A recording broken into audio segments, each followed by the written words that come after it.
Ready ને પ્રભુ? બિલકુલ રેડી સાહેબ. હાલો હાલો હજી.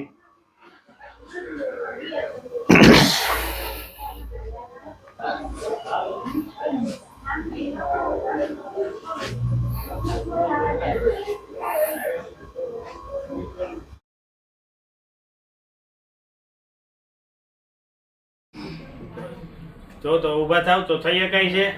ના સાહેબ. કરો તો ઊભા થાવ તો.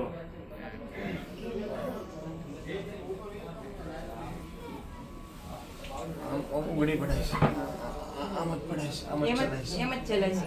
એક મહિનાથી આવશે. 1 મહિનાથી આમ જ હાલો. આમ જ ચાલવાનું. એક ખાટલામાં બેડ કેવું રેસ્ટ છે. બેડ રેસ્ટ છે. 1 મહિનાથી તો બેડ રેસ્ટ જ છે.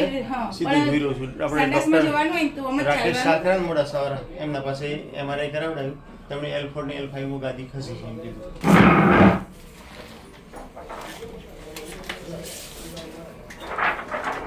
મિત્રો આપ જોઈ શકો છો આપણી સાથે છે અશ્વિનભાઈ, જેઓ મહીસાગરથી આવે છે.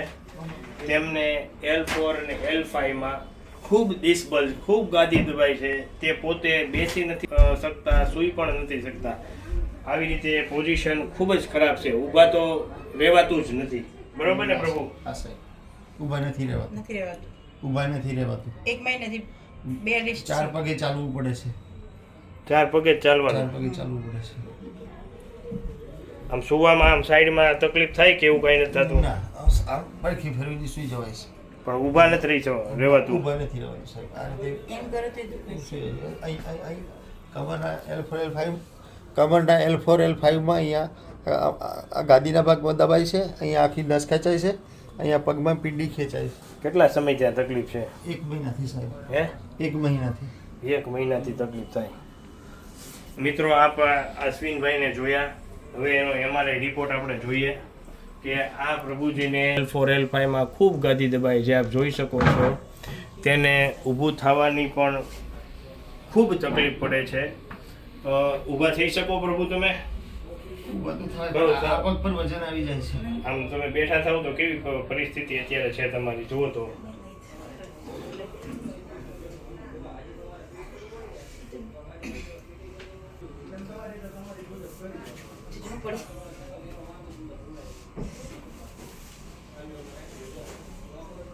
આમ ચલાય ના. ચલાય પણ અહીં દુખાય છે.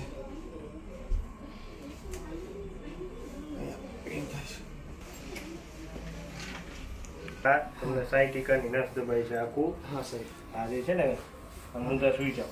ઓહ. જો અહીંયા તમને દુખાવો થાય જો. હા સાહેબ. ઓહ સાહેબ. આ આખો પગ તમને દુખાવો થાય જો. હા સાહેબ.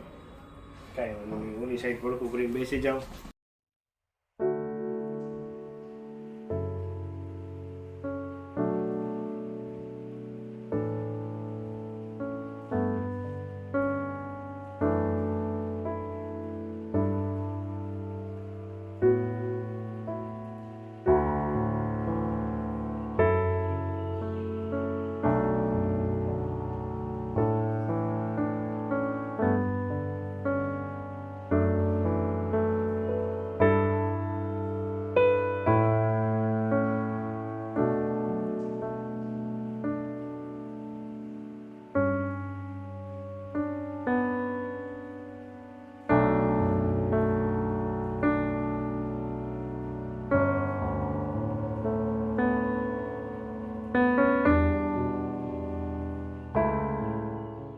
તો મિત્રો આપણી સાથે અત્યારે અશ્વિનભાઈ છે.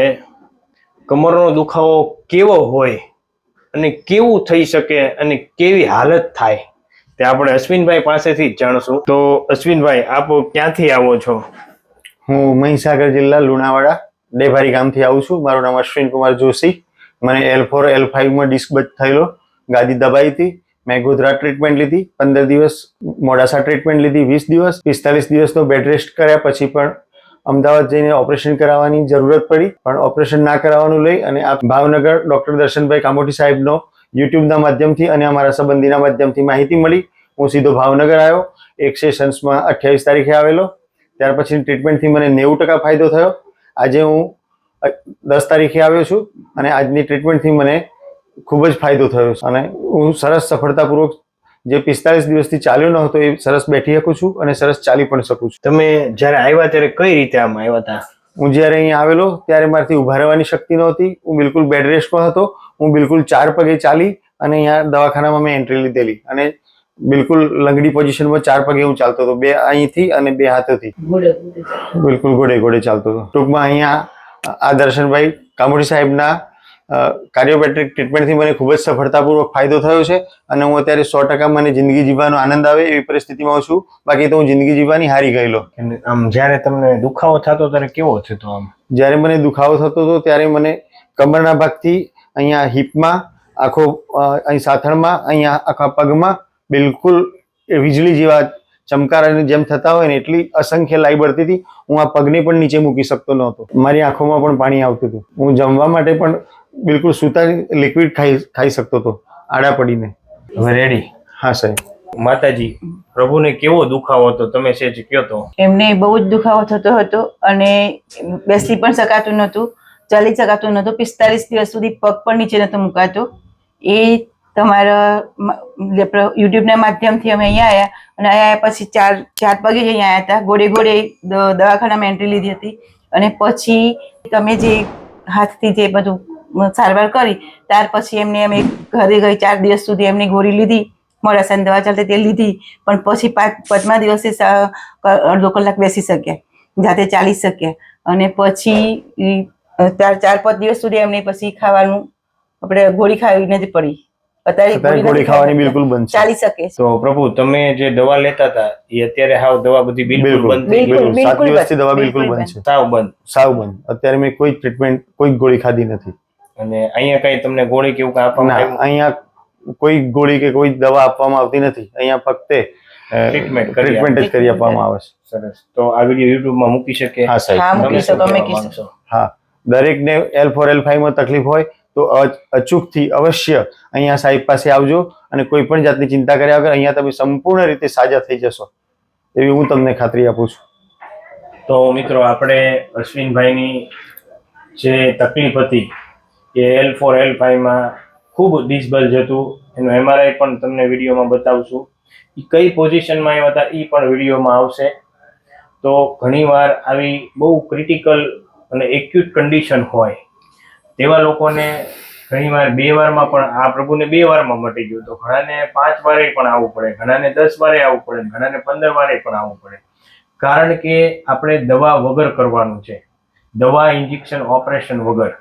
એટલે ઘણી વાર દર્દીની તાસીર, આપણે નથી કહેતા કે દવા તાસીર ઉપર આધાર રાખે, એમ દર્દીના સ્નાયુ કેટલા મજબૂત છે, કેટલું કેચઅપ કરી શકે છે એ ઉપર આધાર રહે આ ટ્રીટમેન્ટ કર્યા પછી.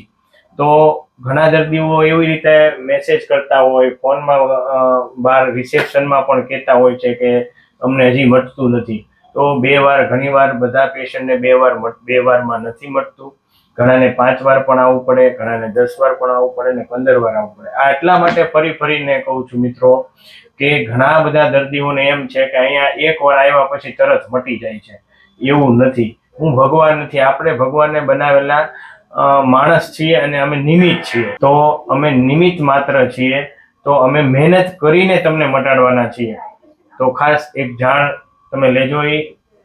તો પ્રભુ, હવે તમને કઈ થતું નથી ને? કાયરોપ્રેક્ટિક ટ્રીટમેન્ટથી લોકો સંપૂર્ણપણે અજાણ છે, પણ આ કાયરોપ્રેક્ટિક ટ્રીટમેન્ટ એટલી સફળતાપૂર્વક પુરવાર થાય છે કે જેમાં ભયંકર બીમારી હોય અને એની ભયંકર રીતે ઓપરેશન કરાવવાની ફરજ પડે તો એ ઓપરેશન કરાવ્યા વગર પણ સાહેબના હાથની પ્રેક્ટિસથી બિલકુલ સંપૂર્ણપણે દર્દી 100% સાજો થઈ જાય છે. ખૂબ ખૂબ આભાર તમારો. માણસના રૂપમાં ભગવાન છું. જય શ્રી કૃષ્ણ. હું તો સાહેબ હિંમત હારી ગયેલો. હિંમત હારી. હા. મને મારી મામાની છોકરી જ્યોત્નાબેન છે, એ અહીં આવી ગયેલા કે અશ્વિન, તું કોઈ પણ જગ્યાએ ગયા વગર સીધો કામોઠી સાહેબ પાસે જા અને મને એમ ના ત્યાં જવાથી મને સંપૂર્ણપણે આરામ છે. તું 1 પણ રૂપિયા માર્કેટમાં બગાડતો નહીં, કોઈ દવાખાને જતો નહીં અને તું સીધો ભાવનગર જાય. જેવી મને 16 તારીખે મારી બેને વાત કરી એવી જ 16 તારીખે મેં અહીંયા ફોન કર્યો અને ફોન કરવાથી તરત મને 28 તારીખની એપોઇન્ટમેન્ટ મળી ગઈ અને હું 28 તારીખે અહીં આવ્યો. એ વખતે તો હું રસ્તામાં 8 કલાકના ટ્રાવેલમાં બિલકુલ સંપૂર્ણ સૂતો આવેલો. જ્યારે આજે હું આવ્યો છું તો હું ગાડીમાં 2-1 કલાક તો સિટિંગ કરીને બેસીને આવી શક્યો છું અને ત્યાંથી ગાડીમાંથી અહીંયા મિનિમમ 200 મીટર હું ચાલીને આવી શક્યો છું. અને ઘેર પણ હું મારી દુકાનમાં પણ ચાલીને અપડાઉન કરી શકું, વાડામાં ટોયલેટ પણ જઈ શકું છું, સ્નાન કરવા જઈ શકું છું. અને બિલકુલ એક સાહેબે એક ભગવાન તરીકે એમને પ્રેરણા મૂકી હોય, મને આમ જાદુઈ વિદ્યાથી જેમ ઉદ્યોગ કર્યો હોય ને એવી રીતે હું આજે બિલકુલ સશક્ત અને જિંદગી જીવવાનો આનંદ આવે એવી પરિસ્થિતિમાં છું. મટી ગયું, ભગવાનને મટાડી દીધું, એ મહત્વનું છે. હા સાહેબ, બરોબર, ધન્યવાદ તમારો. ધન્યવાદ સાહેબ.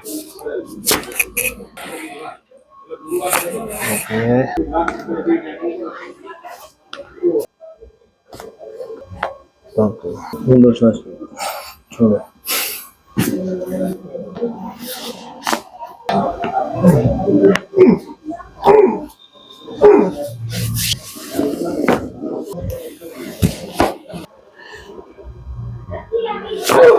વાવ,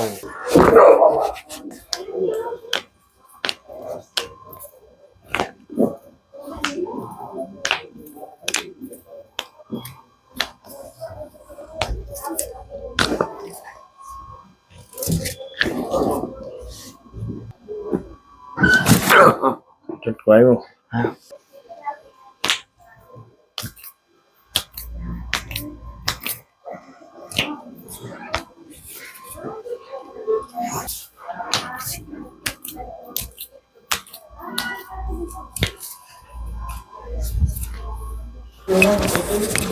રેડી ને પ્રભુ?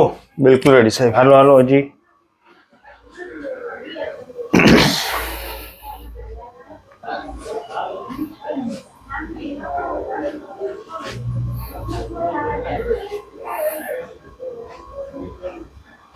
ઓકે ઓકે સાહેબ. જઈ આવો.